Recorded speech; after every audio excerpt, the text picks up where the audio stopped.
how to run the traffic. There is no area where they have lost gone now. So the courts have started thinking that they are administering the country. Now, the one excuse they have given, as pointed out by Justice Anand, in the legislature there is no discussion, people only walk out. Even if legislation is introduced, nobody discusses. On the last day of the session of Parliament and legislation, 10, 15, 20 legislation, they are simply approved, there is no discussion.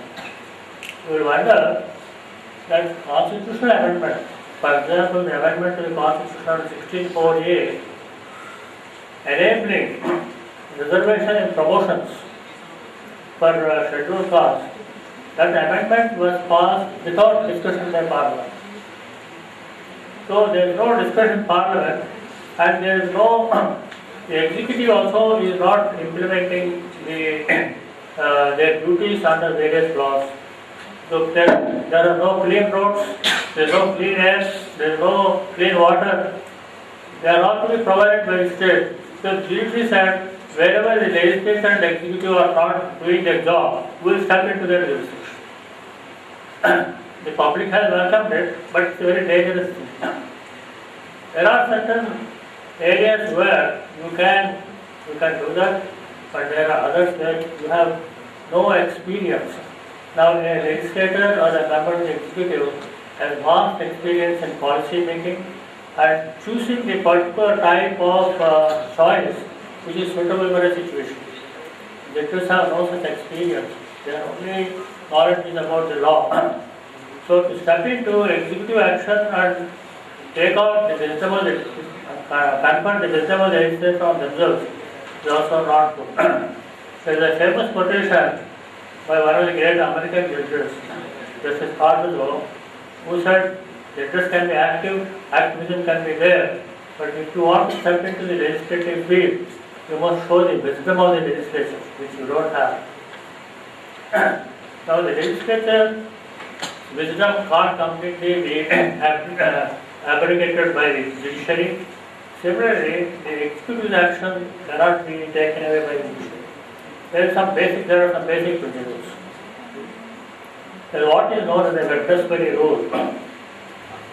It says that a High Court under, say, Article 226, you can't strike down every executive action unless it is illegal or initiated with procedural irregularity, that is violation of natural justice, and is wholly irrational. Or 2-3 guidelines are there. Courts are precluded from entering into every executive action because you must know that the executive has the knowledge to choose a particular type of, or make particular type of policy or particular action in a situation. But it's only where fundamental rights are involved and the executive interface with them, the court can substitute its view and say that you have to do like this, you cannot do like that, because there the court has the power of finding out what is a reasonable restriction or whether the interference is reasonable or not.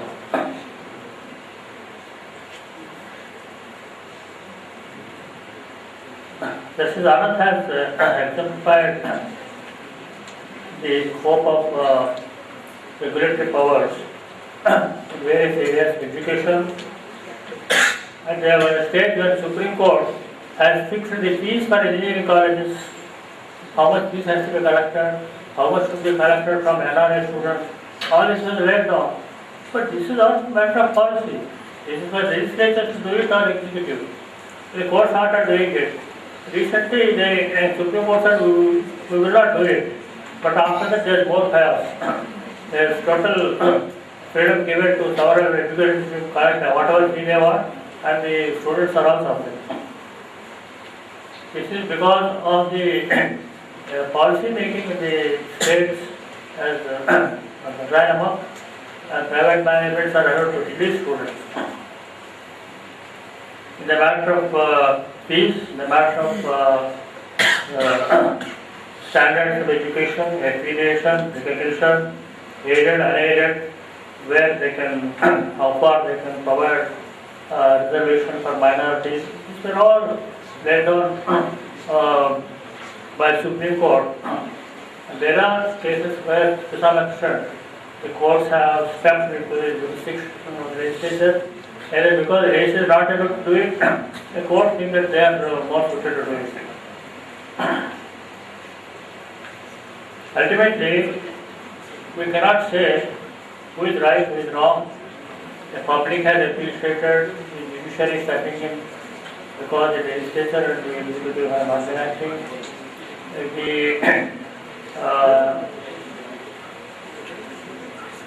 The regulators have been doing work, but against all of the regulators also have to go to court again or to Supreme Court.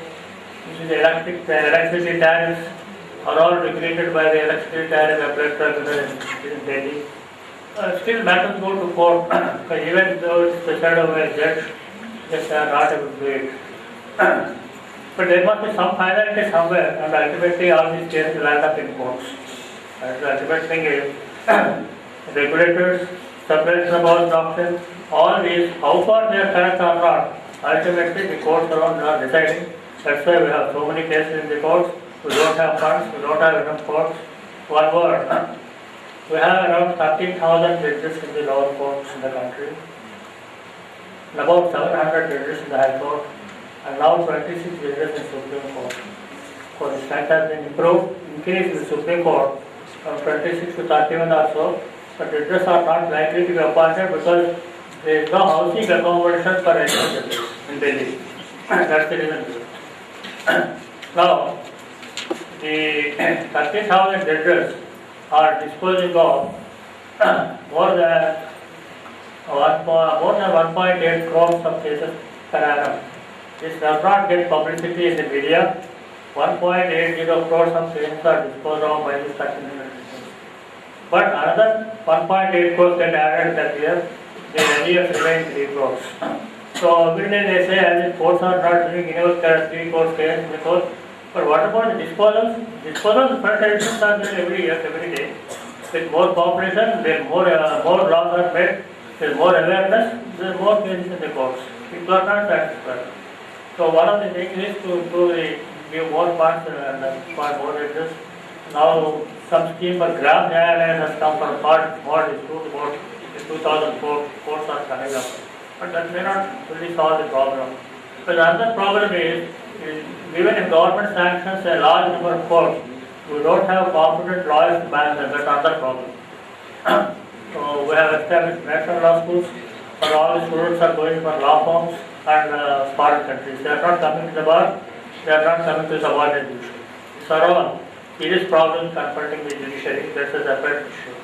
Broadly, Justice Anand has told you the problems in regulations, the problems arise in separation of powers, how public interest litigations try to deal with them, and judicial activism. But judicial activism also, as in part of the said, you can't be like a knight errant and run about and do whatever havoc you want. Well, judges are also have to be guided and show judicial restraint by passing orders. Thank you. I request Professor R.K. Mishra to present a memento to Justice M. Jagannath Rao as a token of gratitude and appreciation for spending his valuable time in spite of his pressing commitments.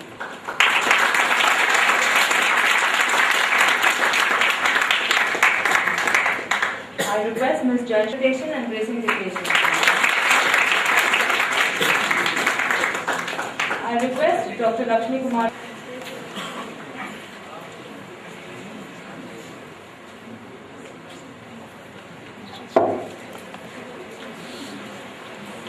to propose vote of thanks on behalf of IPE. I thank Professor T.C.A. Anand for his enlightening talk on important topic, that is building regulation law. Sir, we would not have had a better person than you to judicial activism. The detailed discussion on economic analysis of judicial activism is excellent, which is very important in regulation. The discussion on transaction costs and separation of powers, interpretation of judicial activism, legislative judicial activism, executive judicial activism, etc. makes us to think why and how regulation matters. Finally, I thank him for insulating on the importance of doctrine of separation of powers with special mention of few sectors like property, education, environment and economics.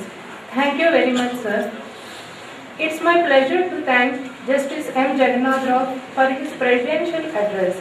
Thank you, sir, for accepting our invitation and presiding over this function. It's my pleasure to thank our ever enthusiastic and dynamic director for your welcome address and also for bringing the stalwarts to IPE.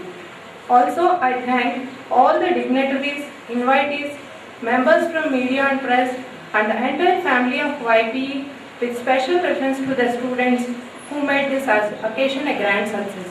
Thank you, one and all. I request the dignitaries on the